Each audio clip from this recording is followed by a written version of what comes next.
Ahojte. Nachádzam sa v Lago di Garda v Peschiera v Taliansku.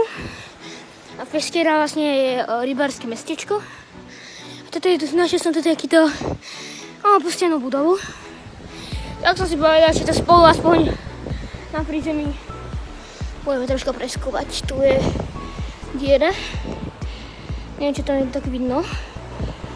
Je tam... Čo to je? Kravice. Neviem, čo to presne využívalo.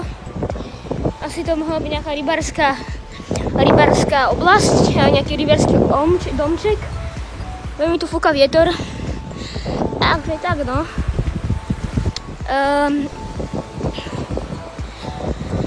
Viem, že vo videu včera, čo som si išiel zabehať, tak presne tuto som bol. Ale idem si toto ešte troška viac. Aha, tu je okno. Fúha, tak sú nejaké lavičky.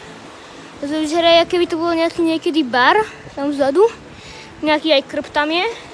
Tam je krb, tu je bar. A to sú nejaké lavičky na obsadenie, takže tu bol asi niekedy nejaká hospoda. Fúha, viem, že sa tu ešte dá hore sa ísť nejak. Ale...